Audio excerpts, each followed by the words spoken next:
प्रज्ञा, तुम्ही पाहत आहात होऊ द्या चर्चा। आजच्या या व्हिडिओमध्ये आपण जाणून घेणार आहोत पेपर फुटी प्रकरणाबद्दल। नेमकं काय आहे हे प्रकरण? या पेपर फुटीमुळे भारतीय तरुणांच्या भविष्याशी चांगलाच खेळ चालला आहे, ज्यामुळे भारतीय शिक्षण व्यवस्थेवर देखील ओरखडे उमटवले जात आहे आणि त्यामुळेच सर्वोच्च न्यायालयाने NTA ला देखील चांगले खडे बोल सुनावले आहेत। नेमकं NTA आहे तरी काय? चला तर मग जाणून घेऊयात आजच्या आपल्या या व्हिडिओत। केंद्र सरकारच्या शिक्षण मंत्रालयाच्या माध्यमातून देश पातळीवरील पात्रता परीक्षांचं आयोजन करण्यासाठी NTA अर्थात नॅशनल टेस्टिंग एजन्सी या स्वायत्त संस्थेची स्थापना करण्यात आली आहे।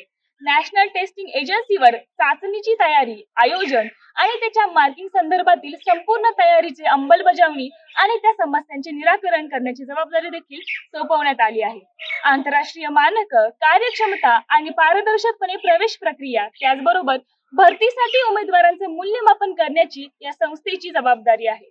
नॅशनल टेस्टिंग एजन्सीच्या माध्यमातून उच्च शिक्षण संस्थांमध्ये प्रवेश, फेलोशिपसाठी प्रवेश परीक्षा आयोजित केल्या जातात। त्यात नीट आणि नेट या परीक्षांसह इतर परीक्षांचा देखील समावेश आहे।